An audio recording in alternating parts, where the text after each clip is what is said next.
चलो, last class में हम लोग केमिकल बॉन्डिंग स्टार्ट कर दिए थे ना।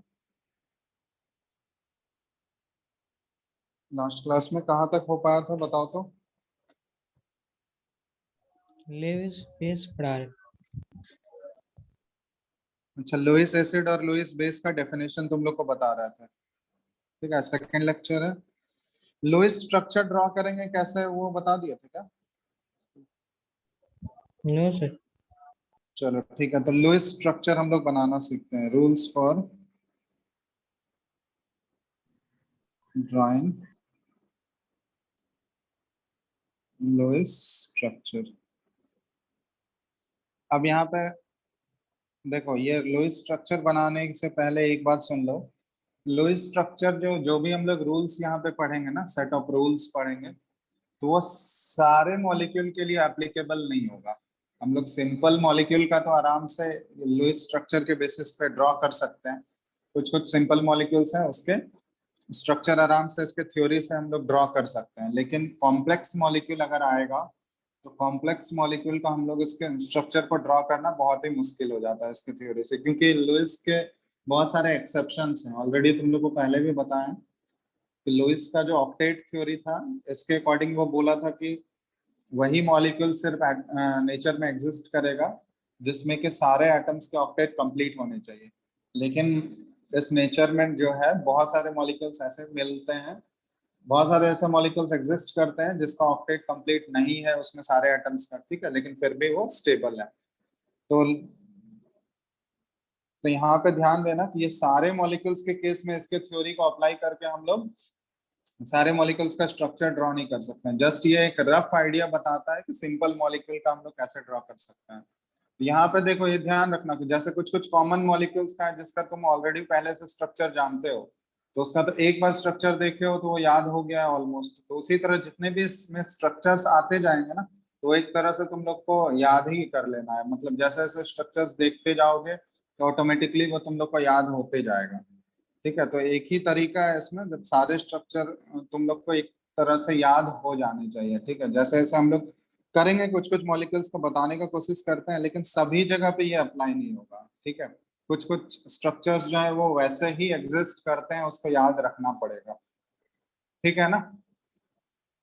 तो हम लोग स्टार्ट करते हैं कैसे हम लोग एक तरह से इसको डिटरमाइन कर सकते हैं। आवाज आ रहा है सबको? हेलो, आवाज आ रहा है या नहीं? Yes sir.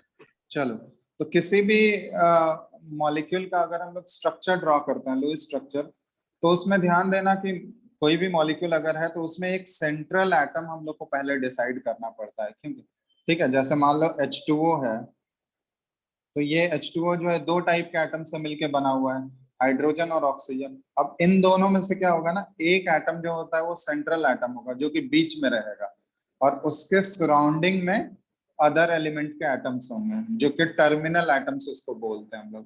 तो सबसे पहले हमको डिटर्मिनेशन करना पड़ता है सेंट्रल एटम का। ठीक है, तो सेंट्रल एटम बेसिकली कैसे हम लोग डिसाइड करते हैं जनरली, तो उसके लिए ये कुछ कुछ सर्टन क्राइटेरिया है। ठीक है, central atom, central atom is generally that atom, उस एटम को तुम लोग सेंट्रल एटम बनाओगे। ठीक है, जनरली है ये भी, देखो सारे जगह एप्लीकेबल नहीं होगा, ये भी जनरलाइज करके लिख रहा है। जो एटम का साइज जो होता है ये बिगर इन साइज होता है। ठीक है, आइदर बिगर इन साइज हो या फिर लेसर इन नंबर हो। ठीक है, लेसर इन नंबर, या फिर तीसरा हम लोग यूज करते हैं लेसर इन इलेक्ट्रोनेगेटिविटी, लेसर इन इलेक्ट्रोनेगेटिविटी। तो जनरली मैक्सिमम केसेस में देखा गया है कि मैक्सिमम केसेस में जो मॉलिक्यूल है उसमें सेंट्रल एटम कौन सा एलिमेंट का एटम बनेगा, तो जनरली ये तीन कंडीशन वहां पे हम लोग यूज कर लेते हैं। जनरली देखा गया जो बिगर साइज का एटम होता है या तो वो सेंट्रल एटम होगा, या जिसका लेसर नंबर ऑफ एटम्स है वो सेंट्रल एटम होता है, या फिर हम लोग लेसर इन इलेक्ट्रोनेगेटिविटी उसके इलेक्ट्रोनेगेटिविटी के बेसिस पे बोल देते हैं। ठीक है, कि जिसका इलेक्ट्रोनेगेटिविटी सबसे कम होगा वो सेंट्रल एटम होगा। ये 3 क्राइटेरिया हम लोग, तो यहाँ देखना ये सब जगह एप्लीकेबल नहीं होगा, ठीक है, ये ध्यान रखना कि जनरली हम लोग ये कंडीशन यूज करते हैं सेंट्रल एटम डिसाइड करने के लिए। ठीक है, जैसे फॉर एग्जांपल एक मॉलिक्यूल लेते हैं, जैसे फॉर एग्जांपल SF4 लेते हैं, ठीक है।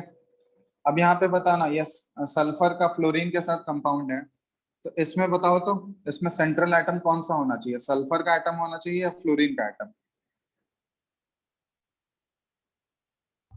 बोलो। सल्फर। सल्फर का एटम होना चाहिए, ठीक है। तो ये सल्फर जो है ये सेंट्रल एटम इस केस में बनाएगा। यहाँ देख लो ये सारे कंडीशन यहाँ पे वैलिड है। सल्फर का साइज जो होता है वो फ्लोरीन से बड़ा होगा, ठीक है। लेसर इन नंबर भी है ये, इलेक्ट्रोनेगेटिविटी भी सल्फर का फ्लोरीन से कम है। तो इसको हम लोग यहाँ पे इस तरह से सेंट्रल एटम को सिलेक्शन करते हैं हम लोग, ठीक है। तो पहला तो यही होता है, किसी भी मॉलिक्यूल का अगर स्ट्रक्चर ड्रॉ करना है तो सबसे पहले हमको सेंट्रल एटम डिसाइड करना पड़ता है। तो सेंट्रल एटम के लिए जनरली हम लोग ये 3 कंडीशंस ध्यान में रखते हैं, ठीक है। सेकंड पॉइंट, सेकंड पॉइंट क्या है इसमें कि हाइड्रोजन अगर कहीं भी दिखे तुमको, तो हाइड्रोजन कभी भी किसी भी मॉलिक्यूल में अगर हाइड्रोजन दिख रहा होगा तो हाइड्रोजन कभी भी सेंट्रल एटम की तरह बिहेव नहीं कर सकता है। ये 3 कंडीशन सेटिस्फाई भी कर रहा हो फिर भी हाइड्रोजन को कभी भी सेंट्रल एटम कंसिडर नहीं करना है, ठीक है। यहाँ पे ध्यान देना कि हाइड्रोजन जो है is always at terminal position, terminal position, ठीक है। हाइड्रोजन हमेशा टर्मिनल पोजीशन पे होगा, क्योंकि क्यों ये सेंट्रल एटम नहीं बना सकता है, क्योंकि हाइड्रोजन हमेशा मैक्सिमम कितने बॉन्ड मैक्सिमम हाइड्रोजन बना सकता है, किसी भी वो एटम से जुड़ा हुआ होगा तो मैक्सिमम वो सिंगल बॉन्ड से ही जुड़ सकता है ना, उससे ज्यादा बॉन्ड बना सकता है क्या हाइड्रोजन, बताओ। Hello,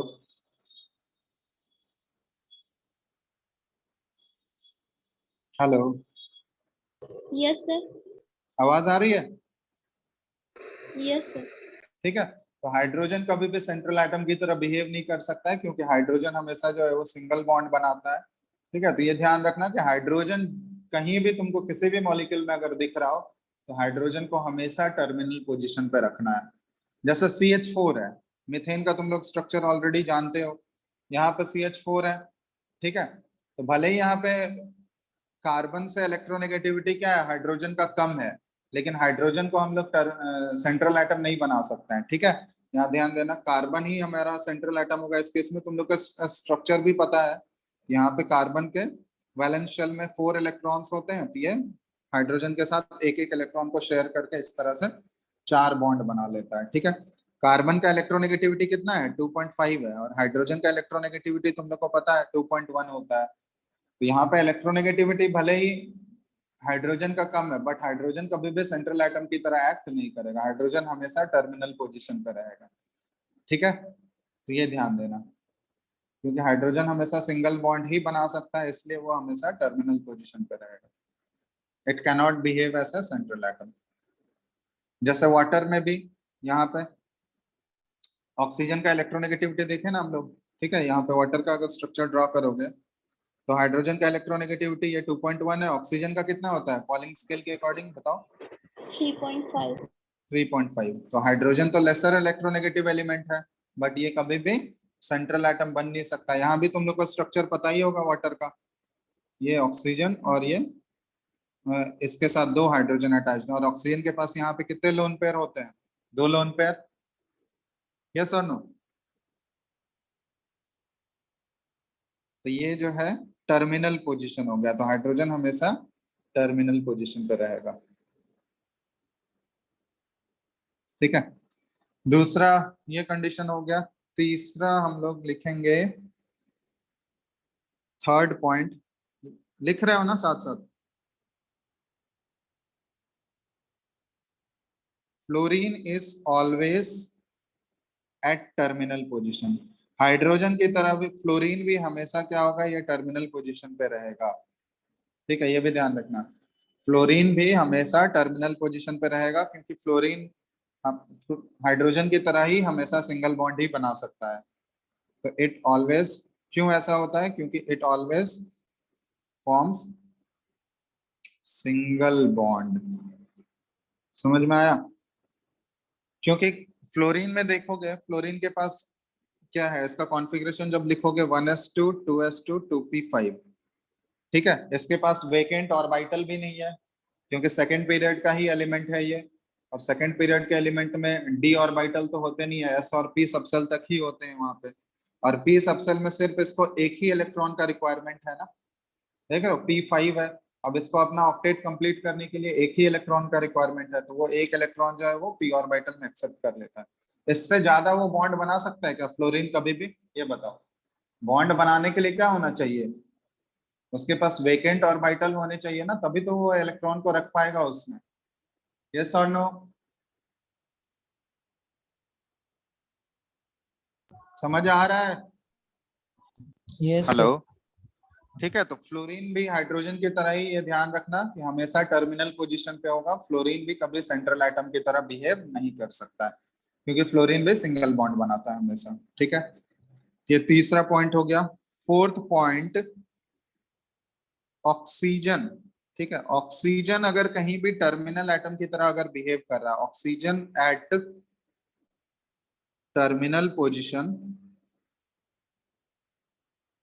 forms double bond. Generally ये ध्यान दो कि ऑक्सीजन, अगर oxygen atom, neutral oxygen atom अगर है, अगर वो टर्मिनल पोजीशन पे प्रेजेंट है, न्यूट्रल ऑक्सीजन एटम अगर टर्मिनल पोजीशन पे प्रेजेंट है ना, तो हमेशा देखोगे उसके साथ डबल बॉन्ड बनाएगा, ठीक है। क्योंकि ऑक्सीजन एटम है, अगर टर्मिनल पोजीशन पे अवेलेबल होगा तो ऑक्सीजन का कॉन्फ़िगरेशन क्या होता है, 1s2 2s2 और 2p, कितना होगा बताओ,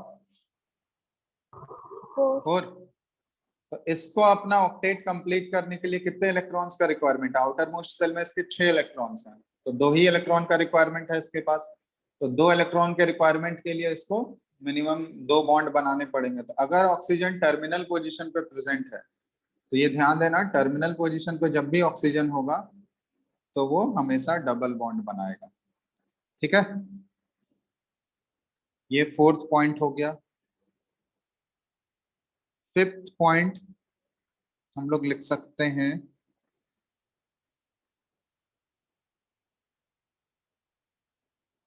आ रहा है या नहीं आवाज, ओमकार? Yes sir. आवाज आ रही है? Yes sir. राज कौशल,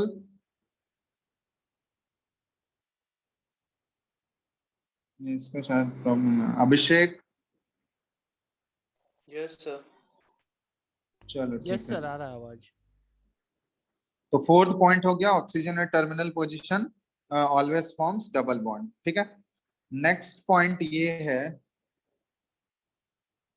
कि नेगेटिव चार्ज जो है ना, अगर किसी भी एटम में तुमको, या किसी भी, सॉरी, किसी भी मॉलिक्यूल में अगर तुमको नेगेटिव चार्ज दिख रहा हो, ठीक है, तो जनरली हम लोग ये करते हैं कि नेगेटिव चार्ज जो है ना वो मोर इलेक्ट्रोनेगेटिव एटम को दे देते हैं, ठीक है। तो यहाँ पे ध्यान देना कि negative charge is generally given to more electronegative atom, ठीक है। अगर किसी भी मॉलिक्यूल में तुमको नेगेटिव चार्ज दिख रहा हो, तो वो जनरली ये प्रीफर किया जाता है कि वो नेगेटिव चार्ज जो होगा वो मोर इलेक्ट्रोनेगेटिव एटम पे प्रेजेंट होगा, ठीक है। एंड पॉजिटिव चार्ज अगर होगा, positive charge to less electronegative element, ठीक है। जनरली, क्योंकि सारे केसेस में ये वैलिड नहीं है, इसलिए जनरली लिख रहे हैं, तो लेस इलेक्ट्रोनेगेटिव एलिमेंट, ठीक है, ये ध्यान रखना। तो जनरल ये हम लोग यूज कर सकते हैं कि अगर नेगेटिव चार्ज मॉलिक्यूल में होगा तो उसको मोर इलेक्ट्रोनेगेटिव एटम पे देना है, और अगर पॉजिटिव चार्ज होगा तो उसको लेस इलेक्ट्रोनेगेटिव एलिमेंट। जैसे मान लो फॉर एग्जांपल हम एक आयन ले लेते हैं, ठीक है, जैसे ये है BO3 3 माइनस, ठीक है, BO3 3 माइनस, ठीक है, ये बोरेट आयन है। अब यहाँ पे देखोगे बोरोन का और ऑक्सीजन का अगर हम लोग इलेक्ट्रोनेगेटिविटी कंपेयर करें, इस आयन पे हम लोग देख रहे हैं ये नेगेटिवली चार्ज आयन है। बोरोन का जो इलेक्ट्रोनेगेटिविटी होता है वो नियरली 2.0 के आसपास होता है, ठीक है। बोरोन का इलेक्ट्रोनेगेटिविटी 2.0 है according to Pauling scale. Oxygen का कितना होता है बताओ तो? ये तो याद ही होगा तुम लोगों को, 3.5। ठीक है, अब यहाँ पे साफ साफ हमको पता चल रहा है कि ये मोर इलेक्ट्रोनेगेटिव एलिमेंट ऑक्सीजन है यहाँ पे, तो नेगेटिव चार्ज जो भी यहाँ पे प्रेजेंट होगा ना, जो 3 नेगेटिव चार्ज है, ये तीनों नेगेटिव चार्ज जो है हम लोग एक एक ऑक्सीजन एटम पे यहाँ पे डिस्ट्रीब्यूट कर देंगे, इक्वल डिस्ट्रीब्यूशन कर देते हैं। तो जनरली ये यूज करते हैं हम लोग कि अगर किसी भी मॉलिक्यूल में नेगेटिव चार्ज आ रहा है, तो उस नेगेटिव चार्ज में हम लोग देखेंगे नेगेटिव चार्ज जनरली हमको मोर इलेक्ट्रोनेगेटिव एलिमेंट पे देना है, और पॉजिटिव चार्ज जो है वो लेस इलेक्ट्रोनेगेटिव पे। ठीक है, फिर ये बोल रहे हैं ये हर केसेस में वैलिड नहीं होता है, कहीं कहीं पे इसका एक्सेप्शन हम लोगों को देखने को मिलेगा, लेकिन जनरली हम लोग बोलते हैं मैक्सिमम केसेस में ऐसा करेंगे। ठीक है, तो ये कुछ कुछ रूल्स बता रहे हैं, ठीक है, जिसके हेल्प से हम लोग स्ट्रक्चर ड्रॉ करने का कोशिश करते हैं। ठीक है, अब जैसे जैसे स्ट्रक्चर हम लोग ड्रॉ करेंगे, ठीक है, तुम लोग ट्राई करना कि उसको याद कर लेने का, ठीक है, कि उसी फॉर्म में वो स्ट्रक्चर तुम लोग को एक बार जैसे जैसे करते जाओगे, प्रैक्टिस कर लोगे, तो ऑटोमेटिकली दिमाग में फिट होते जाएगा। जैसे NH3 का स्ट्रक्चर तुम लोग ऑलरेडी, कहीं भी NH3 अगर तुमको दिखेगा तो वो स्ट्रक्चर ऑलरेडी तुम्हारे दिमाग में आ जाएगा कि नाइट्रोजन सेंट्रल होगा और उसमें 3 हाइड्रोजन जो है उसके चारों बगल टर्मिनल पोजीशन पे अरेंज होंगे। CH4 तुम लोग स्ट्रक्चर पढ़ रखे हो पहले से, तो देखा हुआ स्ट्रक्चर अगर रहेगा, एक दो बार देख लोगे तो ऑटोमेटिकली तुम्हारे दिमाग में आ जाएगा। ठीक है, तो जैसे जैसे स्ट्रक्चर आते जाएगा, ध्यान रखो कि उसको याद ही करते जाना। ठीक है, क्योंकि स्ट्रक्चर इसका कोई ऐसा अब रूल लगा के, वो कोई परफेक्ट रूल नहीं है कि वो सारे मॉलिक्यूल के लिए वैलिड होगा, वो ऐसा कोई परफेक्ट रूल नहीं है। यहाँ पे कॉम्प्लेक्स मॉलिक्यूल का अगर स्ट्रक्चर आ जाएगा तो उसको हम लोग इस रूल से हम लोग नहीं कर सकते, क्योंकि उसमें अरेंजमेंट जो होता है वो पर्टिकुलर उसी ऑर्डर में फिक्स ही रहता है। ठीक है, जिसको कि हम लोग इसके थ्रू एक्सप्लेन नहीं कर सकते हैं। तो स्ट्रक्चर एक ही है उसका, एक ही तरीका है कि जैसे जैसे स्ट्रक्चर आते रहेगा ये सब याद करते जाना। कुछ कुछ स्ट्रक्चर्स हम लोग बनाने का कोशिश करते हैं, ठीक है, जो रूल बताए हैं उसके अकॉर्डिंग देखते हैं। जैसे फॉर एग्जांपल जैसे NH3 CH4 इन सब का तो स्ट्रक्चर तुम लोग को ऑलरेडी पता ही है। इसके अलावा कुछ कुछ स्ट्रक्चर हम दे रहे हैं, जैसे फॉर एग्जांपल सबसे पहले हम बना रहे हैं, पहले इसका बनाओ CCl4, इसका स्ट्रक्चर बनाने का कोशिश कर रहे हो तो तुम लोग।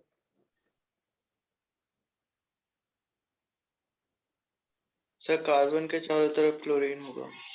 हाँ, तो यहाँ पे देखो सेंट्रल एटम डिसाइड कर लो, सेंट्रल एटम कौन हो जाएगा, जो लेस इलेक्ट्रोनेगेटिव एलिमेंट है या जो लेसर नंबर में प्रेजेंट है, कोई भी एक रोल लगा लो। तो कार्बन यहाँ पे सेंट्रल एटम हो गया, और इसके चारों बगल क्या हो जाएगा, कार्बन के आउटर मोस्ट शेल में हमको पता है क्या है, 4 वैलेंस इलेक्ट्रॉन्स होते हैं, तो ये क्या होगा, और क्लोरीन को, हर एक क्लोरीन को क्या है, एक एक इलेक्ट्रॉन का रिक्वायरमेंट है अपने ऑक्टेट कंप्लीट करने के लिए। तो इसको चारों बगल हम लोग यहाँ पे सिंगल बॉन्ड से क्लोरीन अरेंज कर दिए। और लोएस्ट स्ट्रक्चर में ध्यान देना कि हम लोग टोटल नंबर ऑफ उसके वैलेंस इलेक्ट्रॉन को शो करते हैं। ठीक है, कितना लोन पेयर्स अवेलेबल है उसको फाइंड आउट करने के लिए वो हेल्प करता है। तो जितने भी लोन पेयर्स बचे हुए रहेंगे ना, वो तुम लोग शो कर सकते हो। ठीक है, तो जैसे कार्बन के ऊपर तो एक भी लोन पेयर बचा हुआ रहेगा क्या, उसके आउटर मोस्ट शेल में तो 4 इलेक्ट्रॉन थे, वो तो सारा यूटिलाइज कर लिया बॉन्डिंग में। अब हर एक क्लोरीन एटम पे कितने कितने लोन पेयर होंगे बताओ तो तुम लोग, 3 3 लोन पेयर सब पे हो जाएगा, यस और नो, बोलो जल्दी से। Yes sir. तो अगर तुमसे पूछा जाए कि total number of lone pairs कितना अवेलेबल है CCl4 में, तो कितने लोन पेयर्स टोटल अवेलेबल है, क्या लिखोगे आंसर? 12. 12। तो 12 लोन पेयर्स इस पूरे मॉलिक्यूल में एग्जिस्ट करते हैं। अगर लुईस स्ट्रक्चर हम लोग बनाएंगे तो उससे हम लोग को देखने को मिलेगा कि टोटल 12 लोन पेयर्स हैं। ठीक है, सेकेंड मॉलिक्यूल हम दे रहे हैं तुम लोगों को, खुद बनाओ SO2 का स्ट्रक्चर बनाओ, देखते हैं कौन कौन बना पाते हो।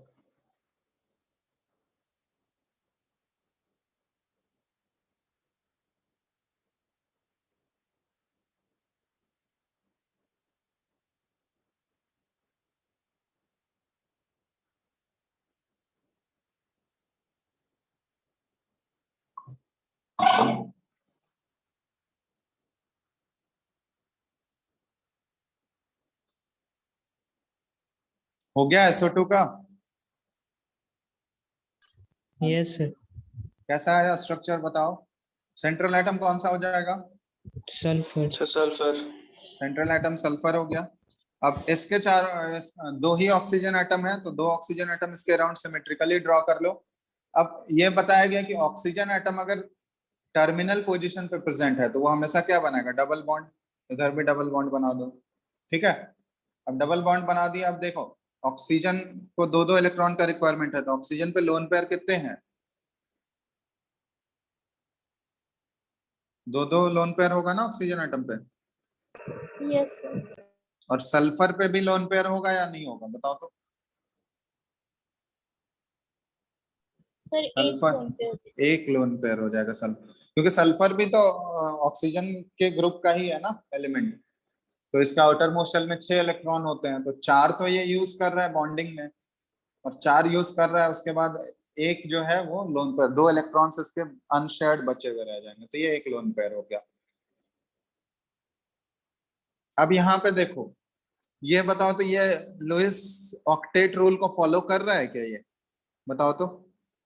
ये वाला मॉलिक्यूल SO2 जो है ये ऑक्टेट रूल को फॉलो कर रहा है या नहीं, बताओ तो। SO2 मॉलिक्यूल जो है ये लुईस के ऑक्टेट रूल को फॉलो कर रहा है या नहीं? No, sir. क्यों नहीं फॉलो कर रहा है, रीजन क्या है। Sir, सल्फर में 10 इलेक्ट्रॉन्स। हाँ 10 इलेक्ट्रॉन्स। ऑक्टेट रूल बेसिकली क्या बोला था कि वही वाले मॉलिक्यूल स्टेबल होंगे या नेचर में एग्जिस्ट करेंगे, सिर्फ वही मॉलिक्यूल नेचर में एग्जिस्ट करेंगे जो कि जिसमें सारे एलिमेंट्स का या सारे एटम्स का ऑक्टेट कंप्लीट होना चाहिए। तो यहाँ पे ऑक्सीजन बॉन्डिंग करने के बाद ऑक्सीजन का तो ऑक्टेट कंप्लीट हो गया। ऑक्टेट कंप्लीट होने का मतलब आउटर मोस्ट शेल में 8 इलेक्ट्रॉन्स, दोनों ऑक्सीजन का तो 8 इलेक्ट्रॉन्स है, लेकिन बॉन्डिंग करने के बाद सल्फर का अगर आउटर मोस्ट शेल में इलेक्ट्रॉन्स काउंट करोगे तो देखो कितना आ जाएगा, इधर का 4 इधर का 4, ये 8 तो हो गया, और एक लोन पेयर भी अवेलेबल है। तो सल्फर के आउटर मोस्ट शेल में क्या हो गया, 8 इलेक्ट्रॉन्स हो गया। तो ऑक्टेट रूल के अकॉर्डिंग तो ये स्ट्रक्चर एग्जिस्ट नहीं करना चाहिए, लेकिन ये स्ट्रक्चर एग्जिस्ट करता है, ठीक है। तो यही हम लोग बोलते हैं ये क्या है, एक्सेप्शन है ऑक्टेट रूल का। ये सारा एक्सेप्शन है, क्योंकि ऑक्टेट रूल सारे, क्योंकि बहुत सारे एक्सेप्शन इस तरह से मिलेंगे हम लोग को, सारे जगह पे ऑक्टेट रूल वैलिड नहीं होता है। तो ये मॉलिक्यूल जैसे एक तरह से एक्सेप्शन हो गया, तो इसको हम लोग बोलते हैं एक्सपेंडेड ऑक्टेट मॉलिक्यूल है। मतलब जितना होना चाहिए ऑक्टेट से ज्यादा नंबर ऑफ इलेक्ट्रॉन्स है इसके सेंट्रल एटम के पास, तो इसको एक्सपेंडेड ऑक्टेट मॉलिक्यूल। हम लोग पढ़ेंगे अलग से कौन कौन से मॉलिक्यूल्स जो है वो एक्सेप्शंस आता है किन किन केसेस में, ठीक है। तो ये जनरली ये एक एग्जांपल उसका हो गया, एक्सेप्शन में SO2 आ गया हमारे पास, ठीक है। नेक्स्ट स्ट्रक्चर हम लोग कर रहे हैं तीसरा, ये बताना BO3 3-। अभी जो हम लोग देखे थे बोरेट आयन, इसका स्ट्रक्चर ड्रॉ करने का कोशिश करो तो।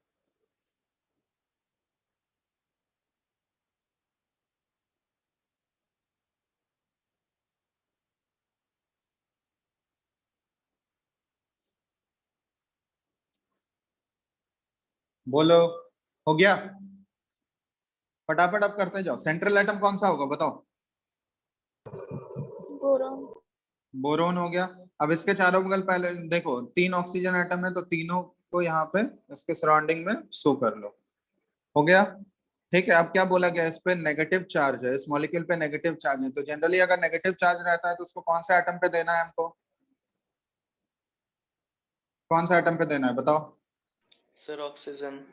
ऑक्सीजन, मोर इलेक्ट्रोनेगेटिव एटम, तो सारे ऑक्सीजन पे हम लोग सिमेट्रिकली एक एक नेगेटिव चार्ज दे दे रहे हैं, तो इस पे एक एक नेगेटिव चार्ज आ गया। अब अगर ऑक्सीजन एटम पे एक एक नेगेटिव चार्ज आ गया, अब उसको कितने बॉन्ड बनाने का जरूरत पड़ेगा, अब डबल बॉन्ड बनाएगा क्या वो, ये बताना तो। No sir. अब कितने बॉन्ड्स बनाने का जरूरत है उसको, सर सिंगल Single. बॉन्ड बना। सिंगल बॉन्ड, तो ये हो गया। अब यहाँ पे सिंगल सिंगल बॉन्ड बना लिए, सिंगल बॉन्ड इधर सिंगल बॉन्ड, ये इस तरह से BO3 3- बोरेट आयन का ये स्ट्रक्चर हो गया, ठीक है। अभी हम लोग लुईस स्ट्रक्चर ड्रॉ कर रहे हैं, ठीक है। इसका एग्जैक्ट शेप या फिर ज्योमेट्री हम लोग प्रिडिक्ट नहीं कर रहे हैं, ठीक है, क्योंकि इसमें लुईस स्ट्रक्चर को ज्योमेट्री या शेप से कोई मतलब नहीं है कि वो कैसे अरेंजमेंट होता है, वो सब हम लोग हाइब्रिडाइजेशन में पढ़ेंगे या वैलेंस बॉन्ड थ्योरी पढ़ेंगे, तो उसमें हम लोग पढ़ने वाले हैं। अभी हम लोग जस्ट नॉर्मली कोई भी ओरिएंटेशन हो, बस हम लोग स्ट्रक्चर ड्रॉ करने कोशिश कर रहे हैं, लुईस स्ट्रक्चर। ठीक है, और लोन पेयर्स कितने होंगे हर एक ऑक्सीजन एटम के पास, कितने लोन पेयर्स होंगे बोलो।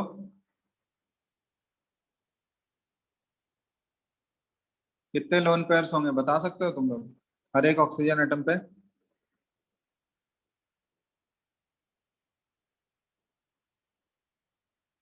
बोलो जल्दी से। हेलो। दो। दो या तीन? एक एक नेगेटिव चार्ज है ना, तो छह तो ऐसे ही होता है उसके पास। आउटर मोस्ट शेल में 6 इलेक्ट्रॉन तो ऐसे ही है, ऑक्सीजन के पास होता है। अब एक नेगेटिव चार्ज आ गया मतलब एक इलेक्ट्रॉन और आ गया ना, टोटल 7 इलेक्ट्रॉन्स हो गए। समझ रहे हो बात? 7 इलेक्ट्रॉन्स हो गया तो उसमें से एक इलेक्ट्रॉन तो ये यूज कर रहा है बॉन्डिंग में, बाकी 6 इलेक्ट्रॉन क्या हो जाएंगे, वो लोन पेयर के फॉर्म में प्रेजेंट होंगे या नहीं? कितने लोन पेयर्स आ जाएंगे हर एक ऑक्सीजन एटम पे? 3। 3 लोन पेयर्स। तो total number of lone pairs, boron पे एक भी लोन पेयर होगा क्या? सर 1। बोरोन पे 1 लोन पेयर कैसे? आउटर मोस्ट शेल में बोरोन का कितना इलेक्ट्रॉन होता है? नो सर, नहीं होगा। नहीं होगा। तो बोरोन के पास कोई भी लोन पेयर नहीं होगा। तो अगर total number of lone pairs पूछा गया BO3 3 माइनस में कितने हैं, तो टोटल कितना आंसर लिखोगे? आंसर क्या आ जाएगा तुम लोगों का? 9। 9। ठीक है, तो ये ध्यान रखना। चलो और कुछ कुछ स्ट्रक्चर्स हम लोग देखते हैं। फोर्थ, ये बनाओ BrF5, इसका स्ट्रक्चर बनाओ कैसा आएगा?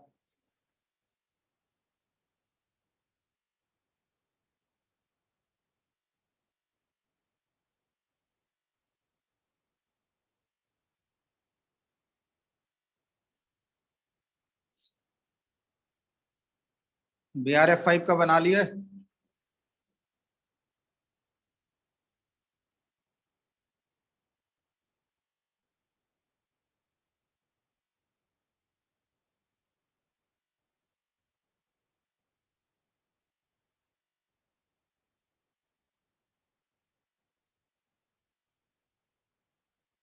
बोलो बन गया? Yes sir. कैसा है structure? Sir bromine central atom और उसके चारों तरफ फ्लोरीन। ब्रोमीन हो गया सेंट्रल एटम, ठीक है, यहाँ पे हम ड्रॉ कर रहे हैं। ब्रोमीन सेंट्रल एटम हो गया। अब यहाँ पे फ्लोरीन जो है वो टर्मिनल एटम हमको पता है, तो टोटल 5 फ्लोरीन एटम है, तो यहाँ पे ऐसे अरेंज कर लो 5 फ्लोरीन एटम इसके अराउंड में। अब फ्लोरीन हमेशा सिंगल बॉन्ड बनता है, तो सारे सिंगल बॉन्ड इसके साथ, सारा सिंगल बॉन्ड कनेक्ट कर दो। ये सिंगल बॉन्ड हो गया, ठीक है, सिंगल बॉन्ड से कनेक्टेड हो गया। अब इसमें बताओ तो total number of lone pairs अगर तुमसे पूछा जाए इस BrF5 में टोटल कितने लोन पेयर्स अवेलेबल है, काउंट करके बताओ तो, फटाफट बताओ।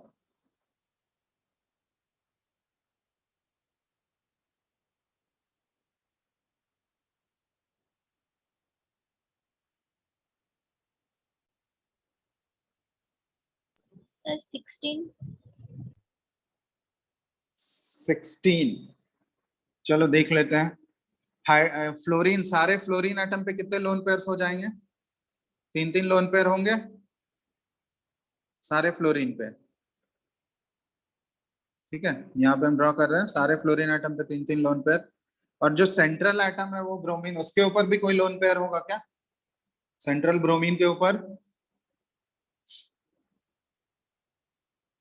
सेंट्रल ब्रोमीन के ऊपर कोई लोन पेयर 1 होगा? सर। 1 lone pair. क्योंकि इसके आउटर मोशन में 7 होते हैं, तो 5 तो ये बॉन्डिंग में यूज कर रहा है और 2 इलेक्ट्रॉन बचे हुए हैं, तो एक लोन पेयर हो गया। तो total number of lone pairs कितने हो गए? 5 × 3 15 + 1, टोटल 16 लोन पेयर्स इसमें आ गया। 16 लोन पेयर्स। ठीक है, ये हो गया BrF5। इसी तरह तुम लोग स्ट्रक्चर सब बना सकते हो आसानी से। चलो अब नेक्स्ट स्ट्रक्चर हम दे रहे हैं, ये बनाओ SOF4। ट्राई करो तो, SOF4, इसका लो स्ट्रक्चर बनाना है।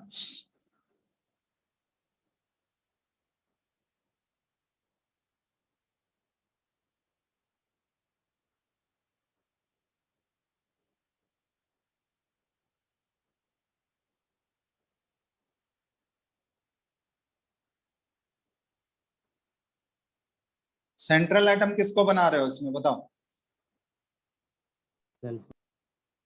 सेंट्रल एटम हो गया सल्फर, ठीक है सब। और उसके चारों बगल क्या आ जाएंगे? एक ऑक्सीजन एटम है और 4 फ्लोरीन एटम है। तो हम एक ऑक्सीजन यहाँ पे लिख दिया और इसके सराउंडिंग में 4 फ्लोरीन एटम ऐसे दिखा दिए। चलो अब फटाफट करते जाओ। ऑक्सीजन अगर टर्मिनल पोजीशन पे है तो डबल बॉन्डेड, और फ्लोरीन के साथ हमेशा कैसा बॉन्ड बनेगा?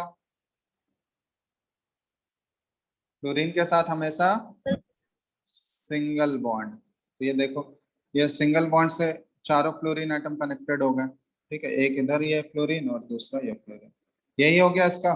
अब इसमें तुम लोग काउंट करके बताओ तो total number of lone pairs कितने हैं SOF4 में? Total lone pairs on SOF4।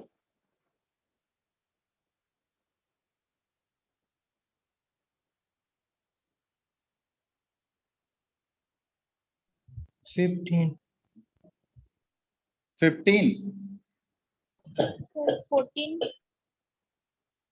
सारे फ्लोरीन एटम पे देखो 3-3 लोन पेयर तो फ्लोरीन एटम पे होगा, तो 4 फ्लोरीन एटम है तो वहां से 12 हो गया। और ऑक्सीजन पे कितने लोन पेयर होंगे? ऑक्सीजन एटम पे कितना लोन पेयर है बताओ? 2, है ना? Yes sir. तो यहां से देखो ये हो गया 4 × 3 12 + 2 14। सल्फर एटम पे कोई लोन पेयर होगा क्या? सेंट्रल एटम जो है हमारा सल्फर, उस पे कोई लोन पेयर होगा या नहीं? हाँ सर। हाँ, सल्फर क्योंकि आउटर मोस्ट शेल में उसके 6 इलेक्ट्रॉन होते हैं, तो 6 इलेक्ट्रॉन तो सारा 6 इलेक्ट्रॉन तो ये यूज ही कर लिया, 4 फ्लोरीन के साथ यूज किया और 2 ऑक्सीजन के साथ यूज कर रहा है। तो एक भी उसका वैलेंस शेल में कोई भी इलेक्ट्रॉन ऐसा नहीं है जो कि बॉन्डिंग में पार्टिसिपेट नहीं कर रहा है। तो number of lone pair central atom पे ये 0 हो गया। तो टोटल इसमें हो गए 12 + 2 14 इलेक्ट्रॉन्स, ठीक है। 14 लोन पेयर्स, सॉरी इलेक्ट्रॉन्स नहीं, 14 लोन पेयर्स। नेक्स्ट है 6th स्ट्रक्चर, ड्रॉ करो तुम लोग XeOF4। ये जो डिस्कस किए थे लास्ट क्लास में, जेनॉन का कंपाउंड है ये, ऑक्सीजन और फ्लोरीन के साथ। बनाओ तो XeOF4, इसका स्ट्रक्चर ट्राई करो।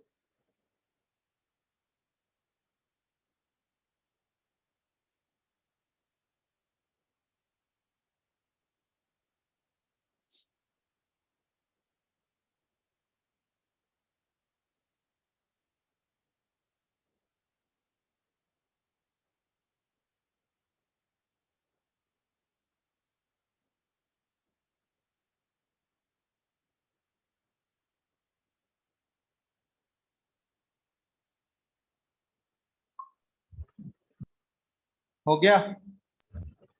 यस। सेंट्रल एटम क्या होगा बताओ? जेनॉन। सेंट्रल एटम जेनॉन हो गया, ठीक है। चलो ये Xe हमारा सेंट्रल एटम हो गया। अब टर्मिनल एटम्स यहाँ पे एक ऑक्सीजन है और 4 फ्लोरीन है, ठीक है। इसी तरह से हम लोग 4 फ्लोरीन यहाँ पे ऐसे अरेंज कर दिए। अब ऑक्सीजन जो है टर्मिनल पोजीशन पे ये डबल बॉन्ड बना रहा है, ठीक है। ये दूसरे कलर से शो कर देना। ऑक्सीजन अगर टर्मिनल पोजीशन पे है, ये डबल बॉन्डेड से कनेक्टेड होगा। फ्लोरीन जो है ये सिंगल बॉन्ड बनाएगा, ये कुछ इस तरह से। अब बताओ तो यहाँ पे अगर तुमसे पूछा जाए कि सेंट्रल एटम जो है xenon हमारा, उसके ऊपर कोई लोन पेयर होगा या नहीं होगा? Number of lone pairs on the central atom बताओ तो। सर 2 होगा। 2 लोन पेयर। अच्छा, एक. लोन पेयर पूछा जा रहा है, यस सर 1 होगा। ठीक है। आउटर मोस्ट सेल में xenon के 8 इलेक्ट्रॉन्स होते हैं, तो काउंट कर लो कितने इलेक्ट्रॉन्स यूज किया है। 4 फ्लोरीन के साथ और 2 ऑक्सीजन के साथ, तो 2 इलेक्ट्रॉन बचे हुए, मतलब पेयर कितने हो गए, ठीक है। तो इस तरह से भी क्वेश्चन पूछा जा सकता है कि XeO4 में जो सेंट्रल एटम है उसके ऊपर नंबर ऑफ लोन पेयर्स कितने हैं। तो आंसर क्या हो जाएगा इसमें? एक लोन पेयर xenon के पास है यहाँ पे, ठीक है। 1 lone pair on xenon।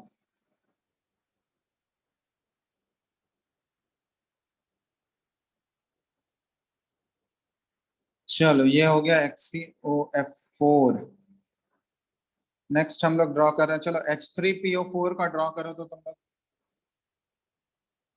H3PO4, इसका स्ट्रक्चर ड्रॉ करो।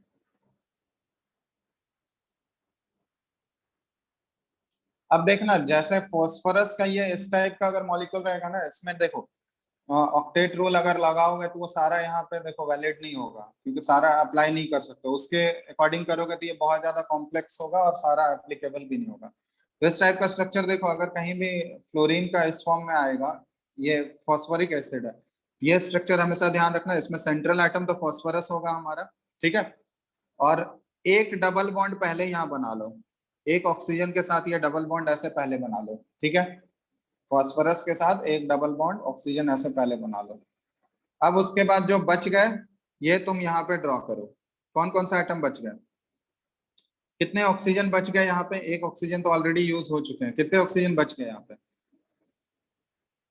3 ऑक्सीजन बच गया और 3 हाइड्रोजन बच गया, ठीक है, तो 3 हाइड्रोजन और 3 ऑक्सीजन बचा हुआ है, तो यहाँ पे हम लोग इस तरह से इसको यूज कर लेंगे, ये एक, क्योंकि ये एसिड है ना, एसिड है तो हमको पता है कि H प्लस लूज करता है, तो H प्लस लूज करता है, तो ये एक्चुअली में जो H कनेक्टेड होगा ना, वो किसके साथ कनेक्टेड होगा, ट्राई बेसिक एसिड है तो वो ऑक्सीजन के साथ कनेक्टेड होगा, तो ये कुछ इस टाइप का यहाँ पे आता है, ठीक है, ये ध्यान रखना।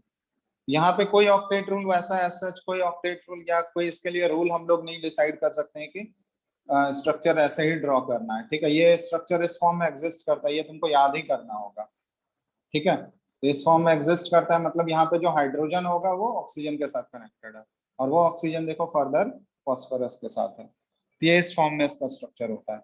अब यहाँ देख लो सबका ऑक्टेट कंप्लीट हो गया या नहीं, बताओ, ये भी एक तरह से क्या है, लुइस ऑक्टेट रूल का एक्सेप्शन है या नहीं है, बताओ, ये मॉलिक्यूल जो है लुइस रूल को फॉलो कर रहा है ऑक्टेट रूल को या नहीं,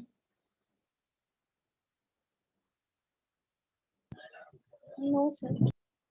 क्यों नहीं, क्योंकि यहाँ जो सेंट्रल एटम है फॉस्फोरस, उसके पास देखोगे आउटर मोस्ट शेल में कितने इलेक्ट्रॉन्स हो गए, 10। 10 इलेक्ट्रॉन्स हो गए, मतलब 8 से ज्यादा हो गया, ठीक है, तो ये भी मॉलिक्यूल क्या है, लुइस रूल का ये एक्सेप्शन है, लुइस के ऑक्टेट रूल का एक्सेप्शन है, ठीक है, तो ये H3PO4 का हो गया। इसी तरह अगर मान लो तुमको H3PO3 का अगर ड्रॉ करना है, ड्रॉ करो तो तुम लोग H3PO3 का इसी तरह से ट्राई करो, जब इस टाइप का फॉर्म रहेगा तो P डबल बॉन्ड वो पहले ही ड्रॉ कर लो इसको, एक ये तो फिक्स रहेगा। अब उसके बाद बाकी जो है उसको अरेंज करने का कोशिश करो, मतलब उसके बाद जितने हाइड्रोजन बच गए, ठीक है, उसको ट्राई करो कि ऑक्सीजन के साथ ही कनेक्टेड हो, तो कितने, देखो एक ऑक्सीजन तो डबल बॉन्ड के साथ कनेक्टेड हो गया, अब कितने ऑक्सीजन बच गए हमारे, 2 ऑक्सीजन एटम बचे हैं, तो 2 ऑक्सीजन एटम तो उसके साथ 2 ही हाइड्रोजन एटम जुड़ सकता है, तो यहाँ पे जोड़ दिए हम लोग, एक OH और दूसरा OH यहाँ पे बना दिए। अब देखो 2 हाइड्रोजन तो यूटिलाइज हो गया, अब एक हाइड्रोजन हमारे पास बच गया है, अब वो हाइड्रोजन क्या है, अब ऑक्सीजन एटम हमारे पास बचा ही नहीं है, तो उसके पास मजबूरी है क्या, वो डायरेक्टली किसके साथ अटैच होगा, फॉस्फोरस के साथ ही होगा। तब यहाँ पे देखो जैसे ये जो H3PO4 ये हमको पता है कि ट्राई बेसिक एसिड होता है, क्योंकि इसके पास आयोनाइजेबल H प्लस आयंस कितने हैं, 3 H प्लस आयंस लूज कर सकता है ना, ये पढ़े होगे इसके बारे में तुम लोग एसिड बेस में, yes sir. 3 ionisable H plus ions, ये ट्राई बेसिक एसिड होता है, 3 H प्लस आयन लूज कर सकता है ये, बट H3PO2 ये क्या 3 H प्लस लूज कर सकता है क्या, ये बताओ तो, स्ट्रक्चर देखो कभी भी उसका बेसिसिटी जो होता है ना, किसी भी एसिड का बेसिसिटी जो होता है वो नंबर ऑफ हाइड्रोजन एटम्स पे डिपेंड नहीं करता है, वो यहाँ से तुमको पता चल जाएगा। जैसे H3PO4 ये तो ट्राई बेसिक एसिड हो गया, क्योंकि यहाँ पे आयोनाइजेबल H प्लस आयंस कितने हैं हमारे पास, 3 है, लेकिन इस केस में देखो तो H3PO3 में हाइड्रोजन एटम्स तो 3 है, लेकिन आयोनाइज कितने हाइड्रोजन एटम्स होंगे बताओ तो, 2। 2, क्योंकि आयोनाइज कौन सा हो सकता है, जो ऑक्सीजन के साथ कनेक्टेड होगा, जो फॉस्फोरस के साथ कनेक्टेड होगा वो आयोनाइज नहीं होगा, क्योंकि इन दोनों का इलेक्ट्रोनेगेटिविटी ऑलमोस्ट सेम बोल सकते हैं हम लोग, थोड़ा बहुत डिफरेंस है, फॉस्फोरस का थोड़ा ज्यादा होता है, लेकिन हम लोग ऑलमोस्ट सेम बोलेंगे, तो यहाँ पे उतना ज्यादा ये पोलैरिटी डेवलप नहीं हो पाता है, क्योंकि इलेक्ट्रोनेगेटिविटी का डिफरेंस उतना ज्यादा हाई नहीं है, बहुत ही कम इलेक्ट्रोनेगेटिविटी का डिफरेंस है, जिसकी वजह से ये बॉन्ड क्या होता है, आयोनाइज नहीं हो पाएगा। तो आयोनाइजेबल H प्लस आयंस इसमें कितने हो गए, 2 आयोनाइजेबल H प्लस आयंस, तो 2 आयोनाइजेबल H प्लस आयंस है, तो ये बेसिसिटी इसका क्या हो जाएगा बताओ, अगर तुमसे पूछा जाए बेसिसिटी क्या हो जाएगा बोलो, 2। 2। ये कौन सा एसिड है, डाई H3PO3, H3PO3 कौन सा एसिड है, नेम क्या है, फॉस्फोरस एसिड, ठीक है, फॉस्फोरस, ये फॉस्फोरिक था, ये फॉस्फोरस एसिड, ये सब पढ़ेंगे हम लोग पी ब्लॉक में, ये सारा चीज आएगा। चलो ये 9th H3PO2 का स्ट्रक्चर तो अब तुम लोग आराम से बना सकते हो, यस और नो, लो स्ट्रक्चर बनाओ तो फटाफट।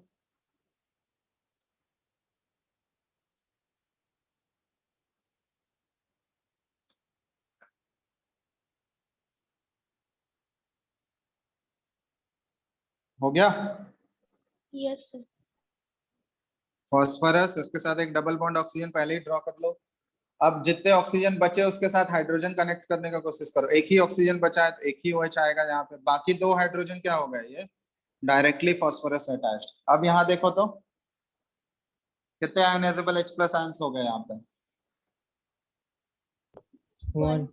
1, तो इसका बेसिसिटी ये 1 है, ये मोनोबेसिक एसिड है, ठीक है, ये ध्यान देना, ये हाइपोफॉस्फोरस एसिड होता है। तो ये देखो नंबर ऑफ हाइड्रोजन एटम्स तो सब में 3-3 था, लेकिन बेसिसिटी क्या हो गया, अलग अलग हो गया ना, ये ट्राई बेसिक, ये डाई बेसिक, और H3PO2 ये मोनो बेसिक हो गया। ये बेसिसिटी एक्चुअली में डिसाइड होता है कितने number of ionisable H+ ions हैं उसके पास, नंबर ऑफ हाइड्रोजन एटम्स कोई मैटर नहीं करता है। चलो इसी तरह से अब जैसे मान लो तुमको H2SO4 का स्ट्रक्चर ड्रॉ करना है, ड्रॉ कर सकते हो H2SO4 का।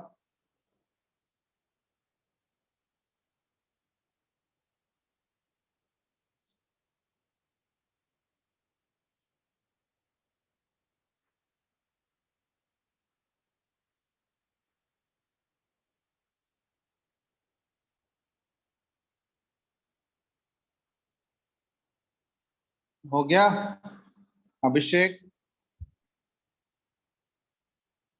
सर एक ऑक्सीजन बच गया। एक ऑक्सीजन बच गया, ऑक्सीजन कैसे बच जाएगा,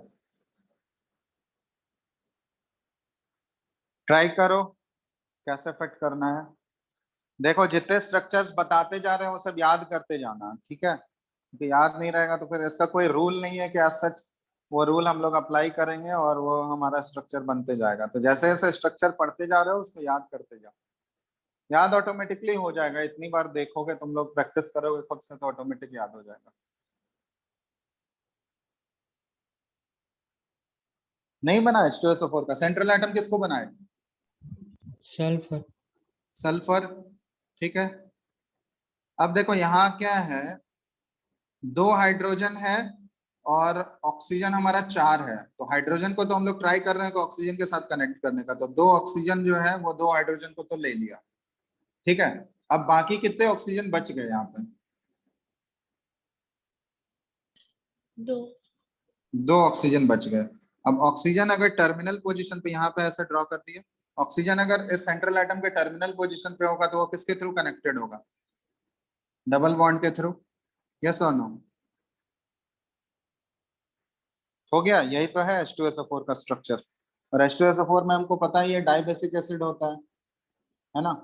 तो देख लो 2 आयनाइजेबल H+ आयंस हैं इसके पास या नहीं, दिख रहा है।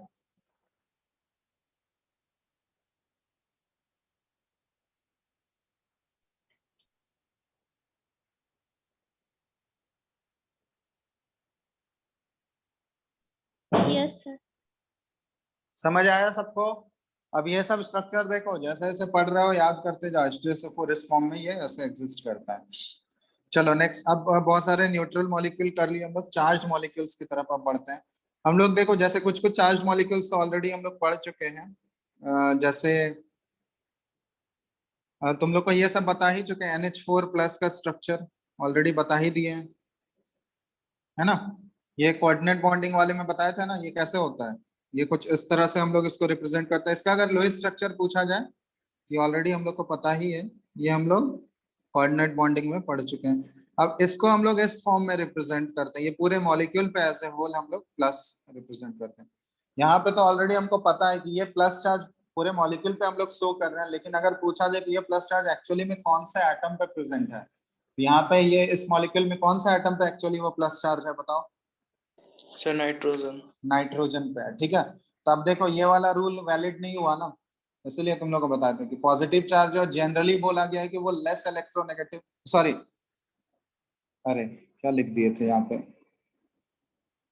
हाँ ठीक है, ये लेस इलेक्ट्रोनेगेटिव या फिर हम लोग मोर इलेक्ट्रो पॉजिटिव बोल सकते हैं, ठीक है, ये करेक्ट है। चलो तो यहाँ पे ये लिखाया गया है कि नेगेटिव चार्ज जनरली हम लोग मोर इलेक्ट्रोनेगेटिव एलिमेंट पे प्लेस करेंगे, और पॉजिटिव चार्ज जो है जनरली वो लेस इलेक्ट्रोनेगेटिव एलिमेंट पे प्लेस करेंगे। तो यहाँ पे देखो, अब इस मॉलिक्यूल में अगर बात करोगे तो इसमें मोर इलेक्ट्रोनेगेटिव एलिमेंट कौन सा है, इलेक्ट्रोनेगेटिविटी किसका ज्यादा है, नाइट्रोजन। नाइट्रोजन का, ये 3.0 है और हाइड्रोजन का 2.1 है। तो एक्चुअली में वो जो रूल लिखा है ऊपर, उसके अकॉर्डिंग किस पे प्लस चार्ज होना चाहिए,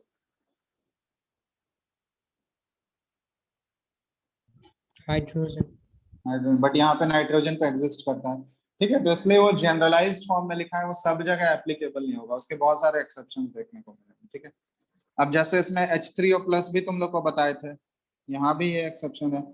H3O प्लस में भी ये भी कोऑर्डिनेट बॉन्डिंग वाला ही केस है, यहाँ पे देखोगे इसके साथ ये इस फॉर्म में 3 हाइड्रोजन हो गए, एक लोन पेयर बचा हुआ रहता है यहाँ पे ऑक्सीजन पे, और एज ए होल यहाँ पे पूरे मॉलिक्यूल पे हम लोग प्लस चार्ज। एक्चुअल में ये प्लस चार्ज किसके ऊपर है, कौन सा एटम के ऊपर है, H3O प्लस में एक्चुअल में प्लस चार्ज किसके ऊपर है, कौन सा एटम के पास, ऑक्सीजन। ऑक्सीजन, ठीक है। तो ये ध्यान रखना। कोऑर्डिनेट बॉन्डिंग का हम लोग लोएस्ट कोऑर्डिनेट बॉन्डिंग अगर किसी टाइप के किसी स्ट्रक्चर में अगर फॉर्म हो रहा हो तो हम लोग इस फॉर्म में इसको रिप्रेजेंट, तो जैसे और भी है, और भी एग्जांपल्स हम लोग कर सकते हैं। जैसे तुम लोग करो, एक एग्जांपल दे रहा है तुम लोगों को, इसका बनाओ तो ClO4 माइनस, इसका स्ट्रक्चर बनाओ तो,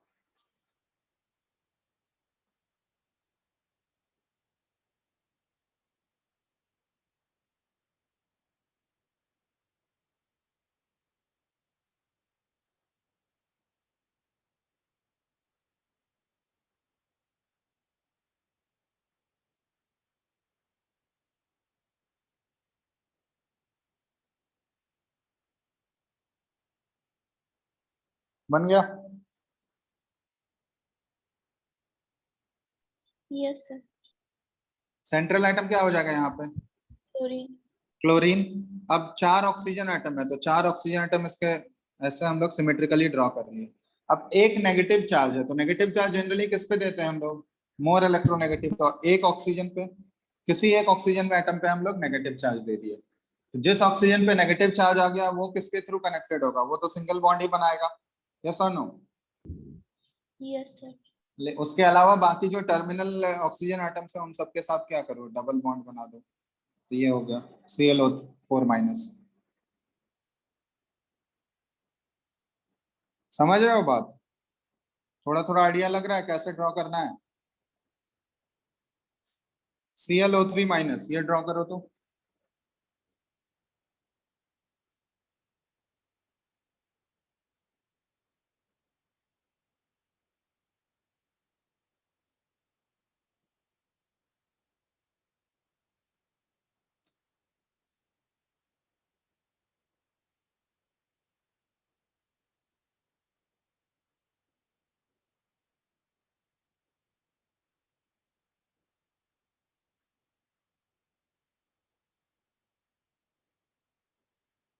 हो गया ClO3 minus. Yes sir.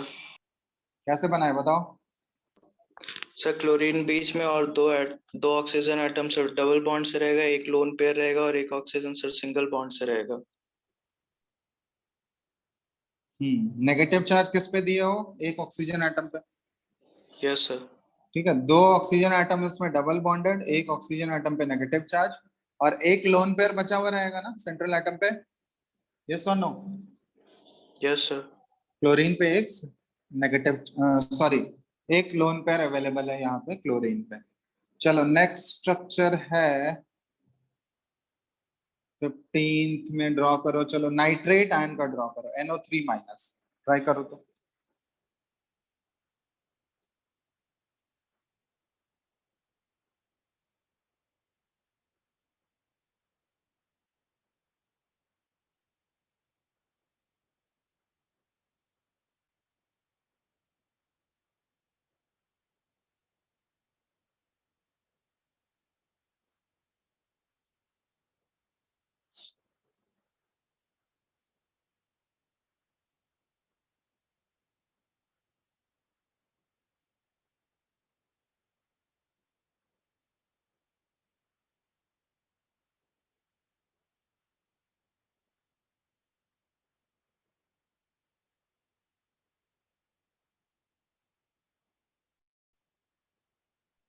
Sir हो गया।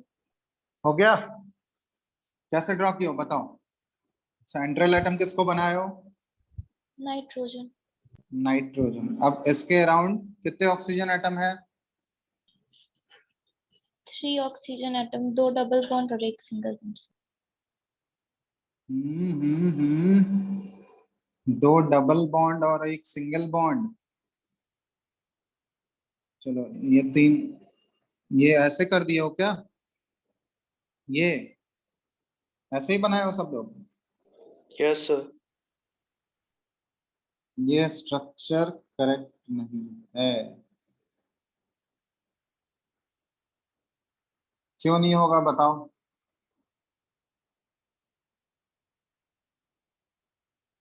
ये स्ट्रक्चर गलत है, ये स्ट्रक्चर वैलिड नहीं है, नॉट वैलिड। क्यों नहीं होगा बताओ? रीजन तुम लोग खुद ही सोचो।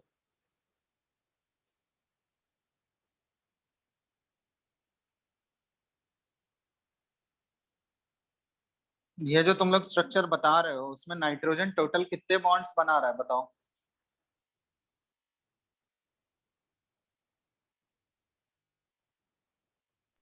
Sir 5 single, 5। 5 बॉन्ड बना रहा है। तो अगर नाइट्रोजन 5 बॉन्ड बनाएगा तो उसके पास टोटल इलेक्ट्रॉन्स कितने हो जाएंगे आउटर मोस्ट शेल में? 10।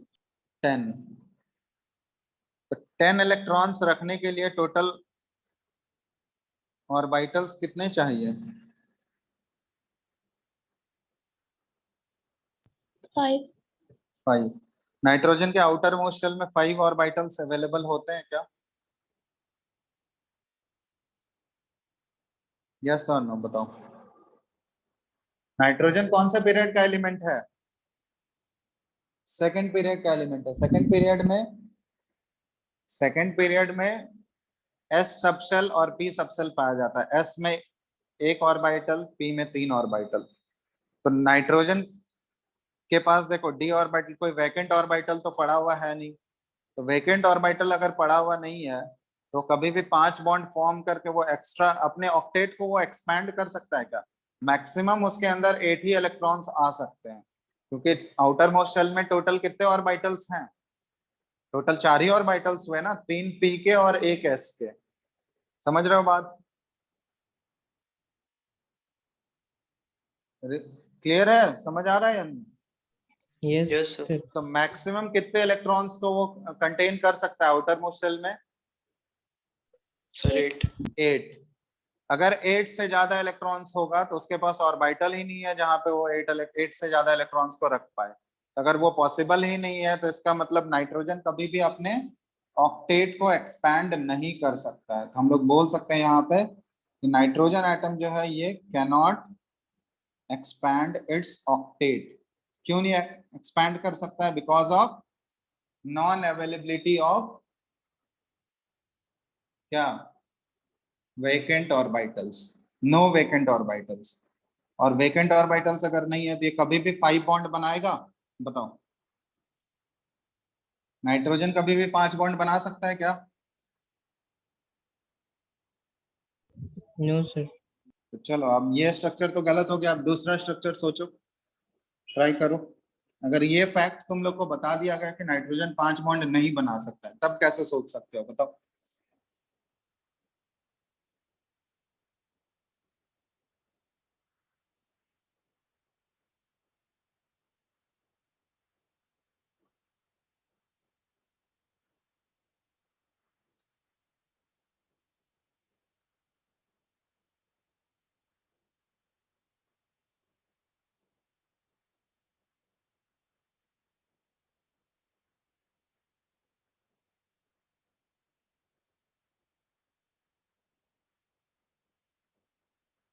नहीं सोच पा रहे हो?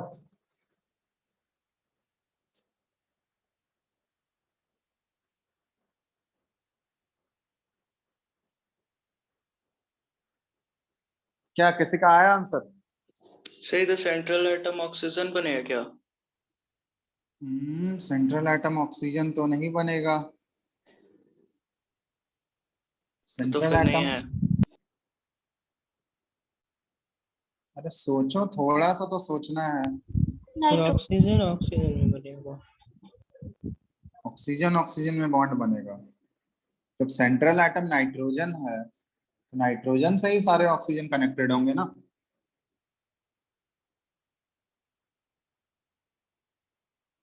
थोड़ा सा सोचना है यार, ये तो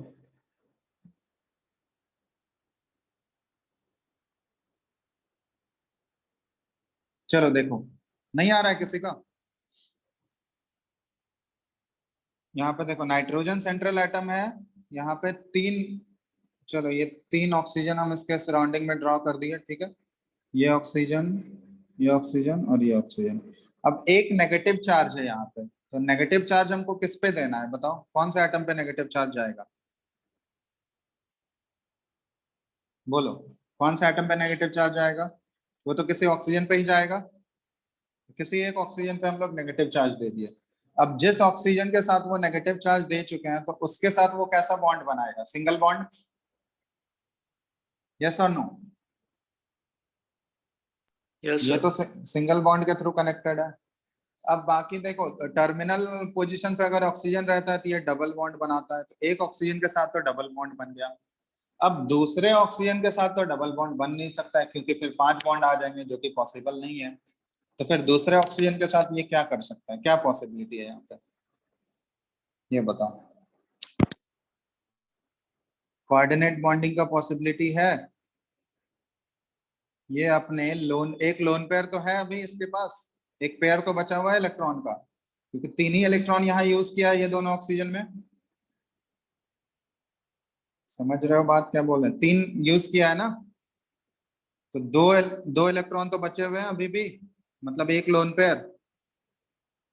तब ये लोन पेयर क्या कर देता है, ये इसको डोनेट कर देता है।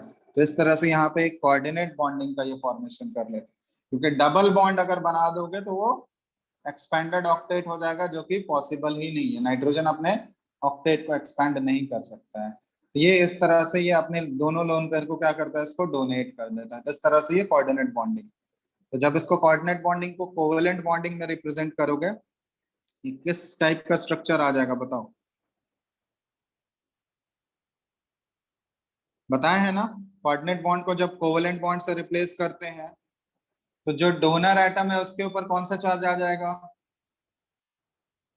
पॉजिटिव एक पॉजिटिव। और जो एक्सेप्टर एटम है उसके पास कौन सा चार्ज आ जाएगा, नेगेटिव नेगेटिव। तो एक्सेप्टर एटम यहाँ पे ऑक्सीजन था तो इसके ऊपर आ गया नेगेटिव। तो ये इसका हो गया लुईस स्ट्रक्चर।